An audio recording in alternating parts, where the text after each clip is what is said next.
Friends, தண்ணி ஊற்றி முடிச்சுட்டேன். இனி இதில் இருக்கக்கூடிய இந்த பாருங்கள் காய், இந்த பழுத்த இலைகளை எல்லாம் கட் பண்ணி எடுத்துக்கலாம்.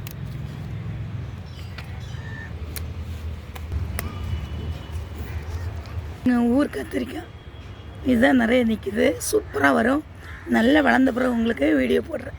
கத்திரி செடி இப்படி தான் கொஞ்சம் நல்லா வரும். அப்புறம் பூச்சி தாக்குதல் இருக்கும். இலையெல்லாம் கிள்ளி எடுத்துட்டு உரம் வைத்தா நம்ம அடுத்த மழைக்கு சூப்பராக வளர்ந்து வரும். பாருங்கள் இவ்வளோ எடுத்து போட்டிருக்கேன். கொஞ்சம் கொஞ்சமாக இருக்கேன்.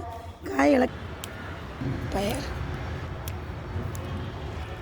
பிடுங்கி எறியன்னு நினச்சி பாருங்க. இப்போ நல்லா வந்திருக்கு. கொடி படர வச்சாலே போதும், சூப்பராக வரும். பச்சை மிளகாய் கொஞ்சம் எடுத்துக்கலாம். இப்போ பாருங்கள் இந்த பூக்களையும் நம்ம பறித்து எடுத்துக்கலாம்.